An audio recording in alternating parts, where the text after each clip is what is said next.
నిజంగా ఇవాళ రుణమాఫీ పైన చర్చలు జరుగుతూ ఉన్నాయి. మరి ఒకవైపు ముఖ్యమంత్రి గారేమో హరీష్ రావు రాజీనామా చేయాలంటూ అనుచిత వాక్యాలు నిన్న వైరా మీటింగ్లో మాట్లాడిండు.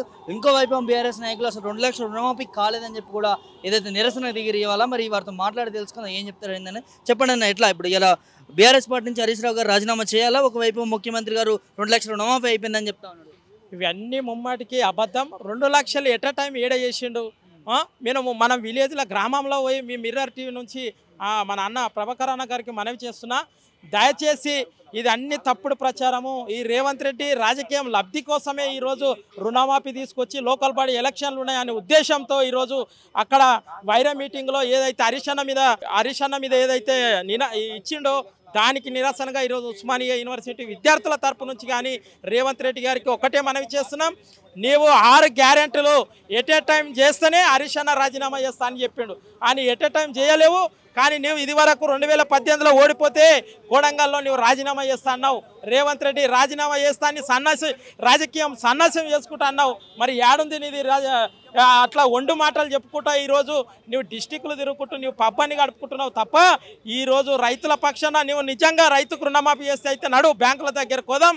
ఇక ₹1,00,000 ఉంటే 50,000 ఉంటే మళ్ళీ దానికి 3 నెలల నుంచి డిసెంబర్ నుంచి మళ్ళీ వడ్డీ కట్టాలని బ్యాంకు వాళ్ళు రైతులను ఇబ్బంది పెట్టడం జరుగుతుంది. కాబట్టి ఈ Revanth Reddy local body election వస్తున్నాయి కాబట్టి దానికి ఎట్ టైం చేస్తున్నా అని ఒక మాట చెప్పడం జరుగుతుంది. దాని ఎట్టి పరిస్థితుల్లో రుణమాఫీ 2 లక్షల వరకు కాలేదు.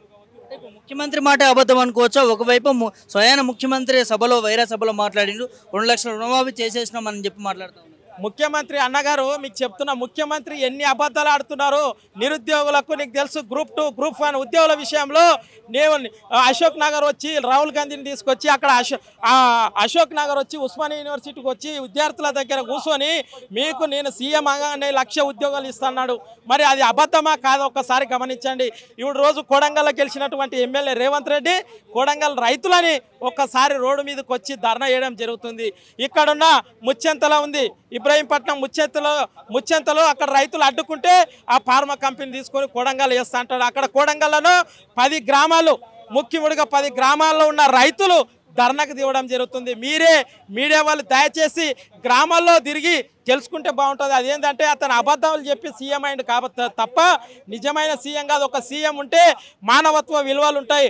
ఒక్కసారి 7 సార్లు ఎమ్మెల్యేగా గెలిచినటువంటి హరీష్ అన్న 2 సార్లు మంత్రి చేసినటువంటి వ్యక్తిని ఈరోజు నీవు రాజీనామా చేయాలి అని నీ రాజకీయ లబ్ధి కోసమే మాట్లాడుతున్నావు. రేవంత్ రెడ్డి నీవు రుణమాఫీ అనేది 15 తారీఖు చేస్తాను ఒక గొప్పలు తప్ప ఇంకా నీవు ఏం లేవని రుణమాఫీ కాలేదంటారు. 2 లక్షల రుణమాఫీ 100% కాలేదన్నా. మీరు వస్తుంటే ఎక్కడ ఏ జిల్లా కోదాం, ఆ జిల్లాలో ఏ గ్రామం కోదాం, ఆ బ్యాంకుల దగ్గర కూర్చుందాం, రైతులని తీసుకొస్తా 2 లక్షల రుణమాఫీ అయిందంటే మేము ఉస్మానియా యూనివర్సిటీ విద్యార్థులతో నీకు సన్మానం చేస్తాం. కాలేదంటే నిన్ను ఆ రైతులతోన ఏమిటితోన కొడతామో మాకే తెలియదని మనం చేస్తున్నాం. ఎట్లా చూడొచ్చు మరి? ఒకవైపు ఏమో ప్రభుత్వం నుంచో రుణమాఫీ అయిపోయిందంటా ఉన్నారు, ఒకవైపు ఏమో బీఆర్ఎస్ మీరేమో రుణమాఫీ కాలేదంటా ఉన్నారు. మరి రాజీనామా చేయాలని చెప్పి కూడా ముఖ్యమంత్రి గారు హరీష్ రావుని అంటా ఉన్నారు. మళ్ళీ దాంతోపాటు వైరాలో అనుచిత వాక్యాలు పర్సనల్గా హరీష్ రావు గారిని దూషిస్తూ అన్పార్లమెంటరీ లాంగ్వేజ్ యూజ్ చేశారు. ఏం చెప్తారు? ఇది వరకు 2 సార్లు సీఎం గెలిచినటువంటి కేసీఆర్ గారు లాంగ్వేజ్ చూడండి. ఒక సీఎం హోదాలో ఉన్నటువంటి ప్రతిపక్షాలకు ఎటువంటి గౌరవం ఇచ్చిండు. ఈరోజు రేవంత్ రెడ్డి ఆయననే విలాను, ఆయననే హీరో, ఆయననే రౌడీజంగా అది భాషన ఏషన. ఒక్కసారి మీడియా మిత్రులు చాలామంది గిట్ట ఫోన్లు చేయడం జరుగుతుంది. ఏం లాంగ్వేజ్? ఆ కాంగ్రెస్లో ఉన్నటువంటి ఎమ్మెల్యేలు కానీ మంత్రులు కానీ రేవంత్ రెడ్డిని యొక్క తీరు చూస్తే ఈయన 6 నెలలు చేసింది గ్రేట్, లేదంటే 4 గంటల వరకు ఉంటాడో లేదో ఆయనకే నమ్మకం లేదు. కాబట్టి మళ్ళా ఆయన పోస్టు పోతుందనే ఉద్దేశంతో హరీష్ అన్ననో కేటీఆర్ అన్ననో అదే కేసీఆర్ తిడితే నేను ఒక హీరో అయితే అని రాహుల్ గాంధీతోన తప్ప ఆయనకి ఆది చిత్తశుద్ధి లేదు. ప్రజల మీద ప్రేమ అభిమానం ఏది లేదు. ఓట్లు వేసుకున్నాడు. ఆయన ఫారిన్లు తిరుగుకుంటా, జిల్లాలో పర్యటన తిరుగుకుంటా, లోకల్ బాడీ ఎలక్షన్లు వస్తున్నాయి, దానికోసం ఏదో ఒకటి బట్టగాల్సి మీనేద్దామనే విధంగా ఈరోజు రేవంత్ రెడ్డి గారు హరీష్ రావుని అనే ముందు ఒక్కసారి నీ గుండె మీద చేసుకోవాలి. ఏ రోజైనా తెలంగాణ కోసం ఏ రోజైనా నీ ఉద్యమం చేసినావా? నీ గుండె మీద చేసుకొని చెప్పాలని మనం చేస్తున్నా. ఎప్పుడు అయినా ఆంధ్రలో బూట్లు నాకినావు.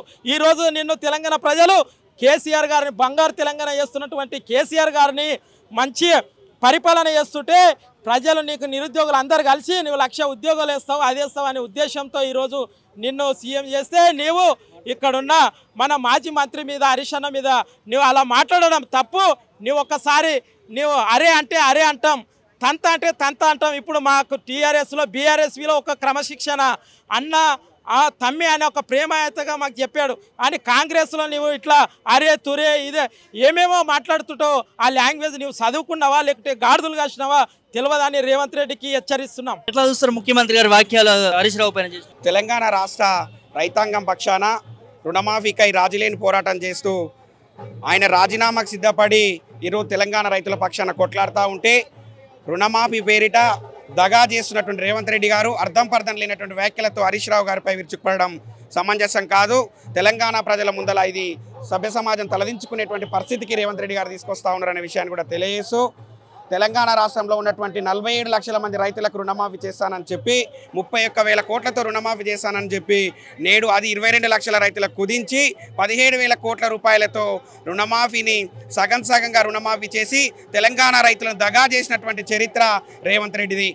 అసెంబ్లీ ఎన్నికల్లో గెలిచిన వెంటనే డిసెంబర్ 9న రుణమాఫీ చేస్తానని చెప్పి వాటిని ఆ యొక్క హామీని విస్మరించి పార్లమెంట్ ఎన్నికలకు ప్రచారాస్త్రంగా మలుచుకొని వెళ్ళినటువంటి ప్రతి ఊరిలో ఉన్నటువంటి గుడిలో దేవునికి మొక్కుగా రానున్నటువంటి పార్లమెంట్ ఎన్నికల తర్వాత 2 లక్షల రుణమాఫీ చేశానని చెప్పి ఏకకాలంలో 2 లక్షల రుణమాఫీ చేశానని చెప్పి నేడు అదే దేవుడికి శటకోపం పెట్టి రైతులను నిండా ముంచినటువంటి చరిత్ర ఈ రేవంత్ రెడ్డి అనే విషయాన్ని కూడా తెలియజేస్తూ అయ్యా రేవంత్ రెడ్డి గారు గౌరవ హరీష్ రావు గారి పైన అవాక్కులు చవాకులు పీల్చేటువంటి స్థాయి అర్హత మీకు లేదనే విషయాన్ని కూడా తెలియజేస్తూ ఉన్నాం. అయ్యా రేవంత్ రెడ్డి గారు హరీష్ రావు గారు తెలంగాణ ఉద్యమంలో తన కుటుంబానికి సంవత్సరాల పాటు దూరమై తెలంగాణ సాధనే లక్ష్యంగా తన ప్రాణాలు సైతం పణంగా పెట్టి తెలంగాణ కోసం పోరాటం చేసినటువంటి నాయకుడు హరీష్ రావు గారు అనే విషయాన్ని కూడా తెలియజేస్తూ జై తెలంగాణ.